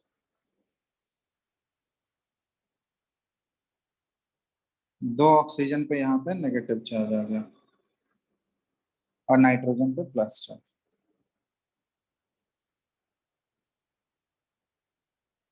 समझ आया? अब यहाँ पे total number of lone pairs तुम लोग निकालो तो, यहाँ देखो इस ऑक्सीजन पे तीन लोन पेयर, इस ऑक्सीजन पे भी तीन लोन पेयर, और ये वाले ऑक्सीजन पे दो लोन पेयर हो जाएगा। नाइट्रोजन पे कोई लोन पेयर है क्या? No sir. No sir. ये इसका नाइट्रेट आयन का स्ट्रक्चर हो गया, NO3-। एक्चुअल में यहाँ पे कोऑर्डिनेट बॉन्डिंग के थ्रू ये उस अपने उस ये जो प्रॉब्लम आ रहा था इसको ये दूर किया, कोऑर्डिनेट बॉन्डिंग के थ्रू इसको हम लोग कर सकते हैं। तो इस तरह से अब देखो स्ट्रक्चर सब याद होते जाएगा, तुम लोग याद करते जाओ, इस तरह से इस फॉर्म में ये होते हैं, ठीक है। जैसे नेक्स्ट अगर इसे मैं तुम लोग को बोले नाइट्राइट आयन का ड्रॉ करो, NO2- का, कर लोगे? अब NO2- तो सिंपल है, इसमें तो कुछ सोचना ही नहीं है। नाइट्रो हो गया सबका, नाइट्रोजन सेंट्रल एटम हो गया, एक ऑक्सीजन के साथ डबल बॉन्ड, और किसी एक ऑक्सीजन पे माइनस चार्ज दे दो तो उसके साथ सिंगल बॉन्ड, और नाइट्रोजन पे क्या हो जाएगा, एक लोन पेयर अवेलेबल हो जाएगा ना, यस और नो? यस यस सर ये हो गया नाइट्रेट, ये सॉरी नाइट्राइट आयन है ये, नाइट्राइट। ये NO3- ये नाइट्रेट आयन था।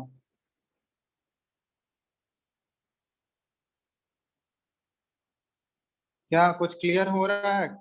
आइडिया लग रहा है कैसे स्ट्रक्चर बना सकते हैं हम लोग? थोड़ा बहुत तो आप सोच सकते हो ना। रिप्लाई करो। Yes, sir. Yes sir. Yes sir. चलो HCN का स्ट्रक्चर बनाओ तो। HCN ट्राई करो।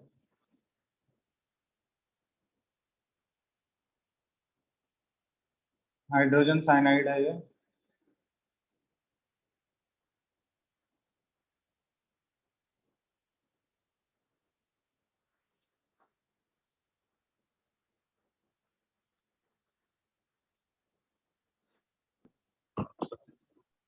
बन गया? Yes sir. किसको बनाए central atom? Carbon. Carbon. Bonding कैसे किए? सर हाइड्रोजन के साथ हाइड्रोजन नाइट्रोजन, के साथ सिंगल बॉन्ड और नाइट्रोजन के साथ ट्रिपल बॉन्ड। Triple bond. देख लो सबका अपडेट कंप्लीट हो गया। नाइट्रोजन पे यहाँ एक लोन पेयर भी बच जाएगा। कार्बन का तो सारा इलेक्ट्रॉन यूज हो गया, नाइट्रोजन पे एक लोन पेयर हो गया। अब ये मत समझना कि ये इतना स्ट्रक्चर ड्रॉ कर लिया तब कोई भी मॉलिक्यूल दिया रहेगा तो हम लोग स्ट्रक्चर ड्रॉ कर सकते हैं, वैसा पॉसिबल ही नहीं है। क्योंकि सिर्फ ऑक्टेट कंप्लीट करना ही एक सोल क्राइटेरिया थोड़ी ना होता है कि ऑक्टेट कंप्लीट हो गया तो वो स्ट्रक्चर हमारा सही हो गया, वो कोई जरूरी नहीं है। ठीक है, तो कॉम्प्लेक्स अगर मॉलिक्यूल दे दिया जाए, जो मॉलिक्यूल पहली बार देख रहे हो तो उसका स्ट्रक्चर ऐसे ड्रॉ नहीं कर पाओगे फर्स्ट हैंड में। इसलिए स्ट्रक्चर्स जैसे जैसे एग्जिस्ट करते हैं, जितने जितने स्ट्रक्चर्स दिखते जाएंगे, बहुत सारे स्ट्रक्चर इस चैप्टर में पढ़ोगे और धीरे धीरे जैसे S ब्लॉक P ब्लॉक पढ़ाई होगा तो वहां भी बहुत सारे स्ट्रक्चर्स देखते जाओगे, तो वो सब स्ट्रक्चर याद करते जाना। ठीक है, क्योंकि स्ट्रक्चर याद रखना जरूरी है, क्योंकि स्ट्रक्चर याद नहीं रहेगा तो जैसे तुमसे लोन पेयर पूछा जाएगा, ठीक है, कितने बॉन्ड्स बना रहा है, ये सब अगर नहीं स्ट्रक्चर पता होगा तभी वो सब चीज का आंसर दे सकते हो। बिना स्ट्रक्चर जाने हम लोग लोन पेयर ये सब कैलकुलेट कर ही नहीं सकते हैं, है ना। तो करेक्ट स्ट्रक्चर तुमको पता होने चाहिए, तभी ये सब कर सकते हैं।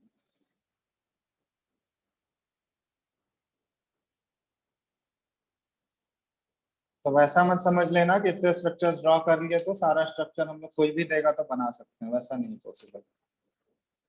जैसे तुम लोग को एक दे रहे हैं हम, ये ट्राई करो तो Br3O8, देखते हैं कौन कौन बना सकता है। Br3O8।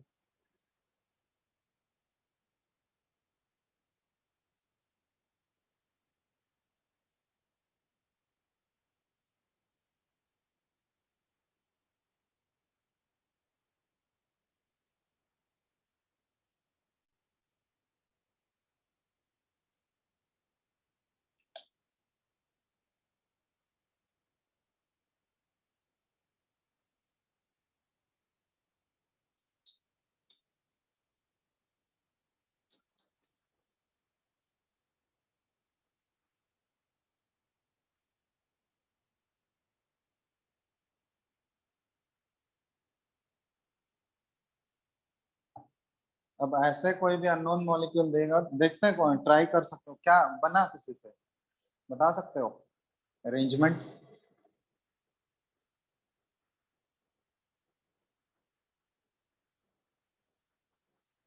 रिप्लाई करो कोई भी।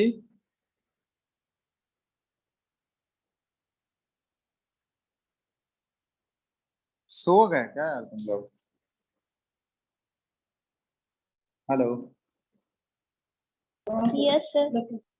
क्या नींद आ गया क्या स्ट्रक्चर बनाते बनाते? नो। बोलो जल्दी से, ट्राई कियो? अभिषेक आया कुछ?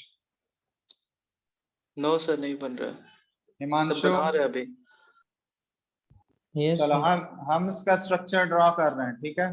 तुम लोग कंपेयर करना, देखना कितने लोग करीब पहुंच पाए हो। ठीक है, इसका स्ट्रक्चर जो होता है ये इस फॉर्म में एग्जिस्ट करता है। चलो स्क्रीन दिख रहा है ना? स्क्रीन विजिबल है? Yes sir. जल्दी बोलो। यस हम सर। इसका स्ट्रक्चर ड्रॉ कर रहे हैं, तुम लोग कंपेयर करना अपने स्ट्रक्चर से।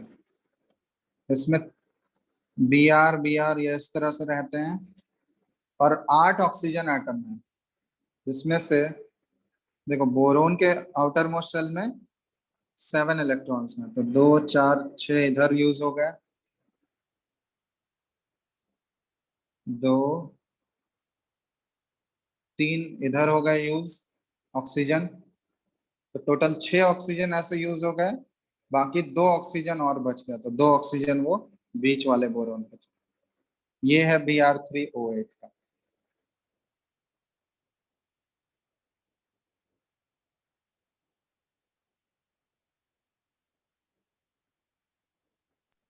सर बन गया था, हम पेयर का सिर्फ 6 इलेक्ट्रॉन कंसिडर कर रहे थे सर आउटर मोस्ट में, इसलिए सर लास्ट में 2 नहीं जुड़ रहा था ऑक्सीजन।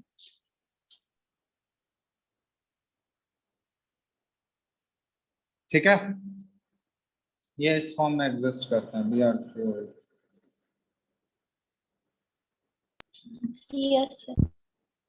एक और ट्राई करो तो देखते हैं ये कौन कौन बना पाता है। C3O2, 3 कार्बन है 2 ऑक्सीजन है, ट्राई करो कैसे बने। तो ट्राई क्या, देखो क्लोज पहुंच पाते हो कि नहीं, हम स्ट्रक्चर बताएंगे फिर, तुम लोग अपना स्ट्रक्चर लिख लो ड्रॉ करके।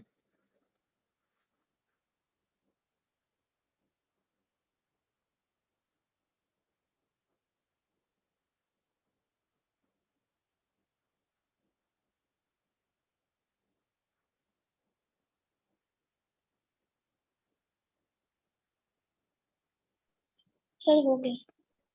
हो गया, यस सर चलो मेरा भी देखो, हो गया। चलो यहाँ पे हम ड्रॉ कर रहे हैं, तुम लोग कंपेयर करना। C3 है ना, तो ये इस तरह से है, और ये इस तरह से, किसका किसका करेक्ट आया। सर मेरा करेक्ट था।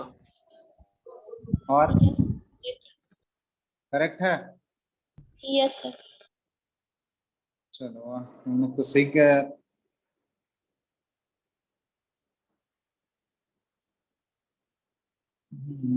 चलो अगर सीख गए तो इसी में हम एक करते हैं H2SO5। अब ड्रॉ करो तो, H2SO4 का तो बता चुके हैं, H2SO5 इसका स्ट्रक्चर कैसा होगा, देखते हैं किसका सही होता है इस बार।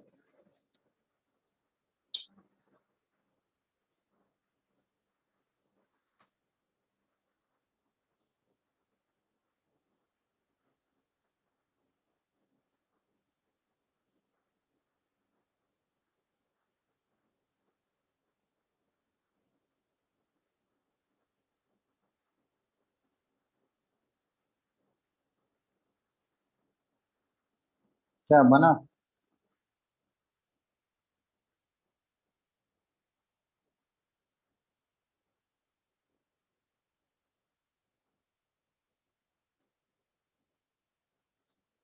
बनाए, हेलो,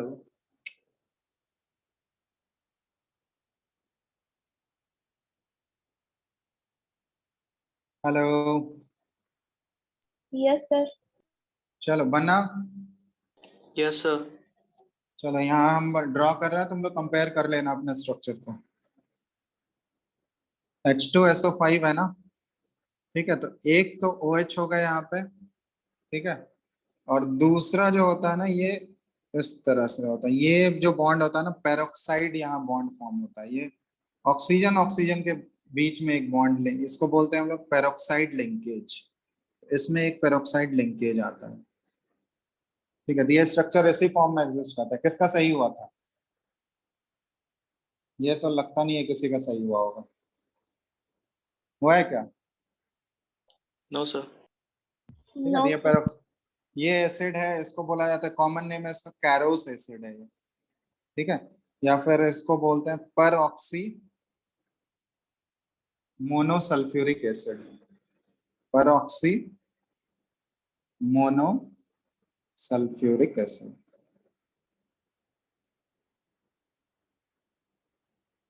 ठीक है, कैरोस एसिड कॉमन नेम हो गया, या फिर पर ऑक्सी मोनोसल्फ्यूरिक एसिड।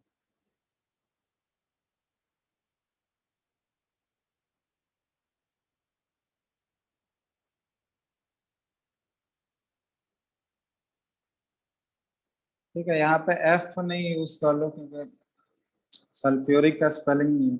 हम लोग यूके वाला फॉलो करते हैं ना, तो इसमें PHU रहता है, सल्फ्यूरिक, ये वाला यूज करते हैं ना। यूएस वाले में, यूएस का जो इंग्लिश होता है वहां पे सल्फ्यूरिक FURIC होता है, यूके वाले में PHU लिखते हैं हम लोग। देखे होगा ना, हमारे टेक्स्ट बुक में तो यही रहता है PHU। क्या यस कैसे सर। लिखते हो सल्फ्यूरिक एसिड का? सल्फ्यूरिक PHURIC होता है ना, ये तो यूके वाले इंग्लिश में ऐसे लिखा रहता है। यूएस का इंग्लिश होगा तो उसमें FURIC है, तो हम लोग तो इसको फॉलो कर रहे हैं, तो यही लिख लेना। तो इसका नेम हो गया कैरोस एसिड या फिर परऑक्सी मोनोसल्फ्यूरिक एसिड। ठीक है, तो इस तरह से ये सब स्ट्रक्चर का कुछ बेसिक आइडिया तुम लोग को मिल गया होगा अभी तक। अब इसका मतलब ये नहीं है कि हम लोग किसी भी स्ट्रक्चर को ड्रॉ कर सकते हैं, ठीक है। जैसे जैसे स्ट्रक्चर जैसे जैसे पढ़ते जाओगे इस चैप्टर में और भी स्ट्रक्चर्स आते रहेंगे, तो सब स्ट्रक्चर याद ही करते जाना। कुछ कुछ बेसिक स्ट्रक्चर हम लोग वो जो रूल बताए उससे ड्रॉ कर सकते हैं, लेकिन जब ये सब हो गया H2SO5 या फिर ये C3O2, ये इसी फॉर्म में अरेंज ही होते हैं, तो इसका कोई वो सब्सटीट्यूट नहीं है कि कोई एक हार्ड एंड फास्ट रूल है कि उसको यूज करेंगे तो सब जगह वैलिड होगा, वैसा कुछ नहीं है। जहां जहां स्ट्रक्चर दिखते जा रहा है तुम लोगों को वो सब नोट करके याद करते जाओ,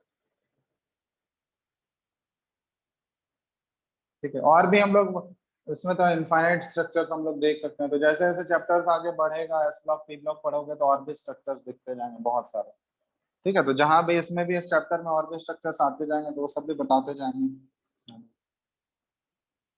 एक ही साथ सारा स्ट्रक्चर हम लोग नहीं पढ़ सकते हैं ना, जितना भी पूरा यूज होगा पूरे हमारे थ्रू आउट द सिलेबस वो तो एक ही जगह पे थोड़ी पढ़ जाएंगे। जैसे जैसे चैप्टर अलग अलग चैप्टर्स पढ़ोगे तो उसमें डिफरेंट स्ट्रक्चर्स दिखते जाएंगे, तो वहां पे याद करते जाना, ठीक है। एक तरीका जस्ट बता दिए कि कैसे बना सकते हैं हम लोग, ठीक है।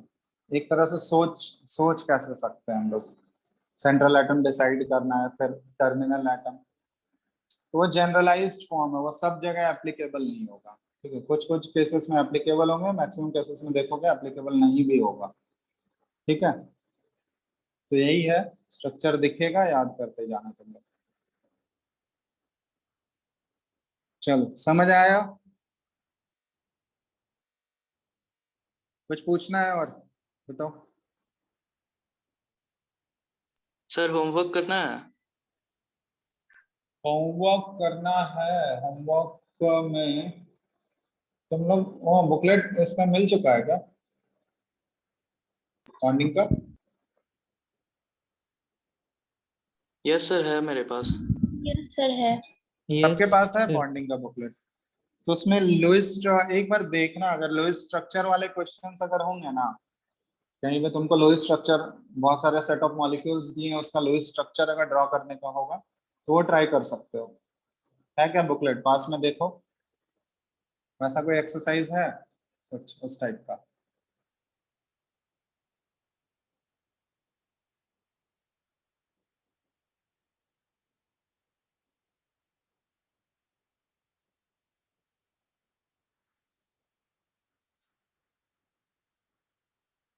क्या मिला क्या?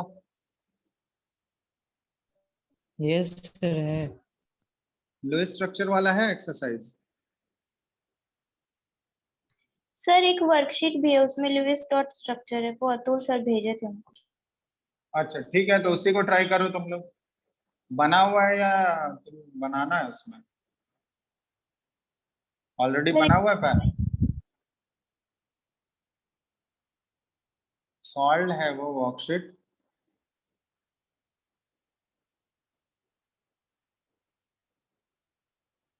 सबके पास वो वर्कशीट अवेलेबल है?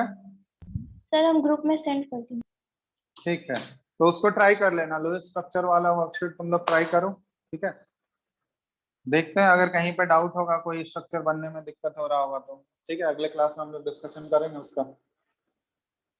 लेकिन सारा स्ट्रक्चर वो पॉसिबल नहीं है कि बना लोगे, ठीक है। ट्राई करना तुम लोग, कुछ जहाँ पे गलत होगा नहीं बन रहा होगा तो हम लोग देखते हैं अगले क्लास में, जो भी होगा डाउट हो तो डिस्कस कर लेंगे, ठीक है। ट्राई करना तुम लोग एक बार। सर बहुत सारा स्ट्रक्चर है, 129 तक है। हाँ ठीक है, ट्राई करो तुम लोग, अब तो थोड़ा सा आइडिया लग ही गया है कैसे हम लोग बना सकते हैं, बनाने का ट्राई करो। तो बहुत सारा स्ट्रक्चर, वो सारे 129 स्ट्रक्चर प्रैक्टिस करोगे ना तो ऑटोमेटिकली तुम लोग को याद होते जाएगा। ठीक है, बहुत सारे स्ट्रक्चर्स तो उसमें ऑलरेडी तुम लोग बना सकते हो। अब इतना सारा आइडिया लग चुका है तो बना सकते हो। बाकी देखो ट्राई करके, जहां जहां फंसोगे तो अगले क्लास में डिस्कस कर लेंगे हम लोग। ठीक है, भेज देना उस वर्कशीट को, ग्रुप में सेंड कर देना, सब लोग उससे सॉल्व कर लेंगे। ठीक है, यस सर, भेज दिया।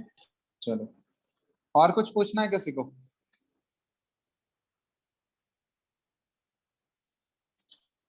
कुछ पूछना है और किसी को? No sir. चलो फिर आज के लिए इतना ही, बाकी अगले क्लास में करते हैं हम लोग।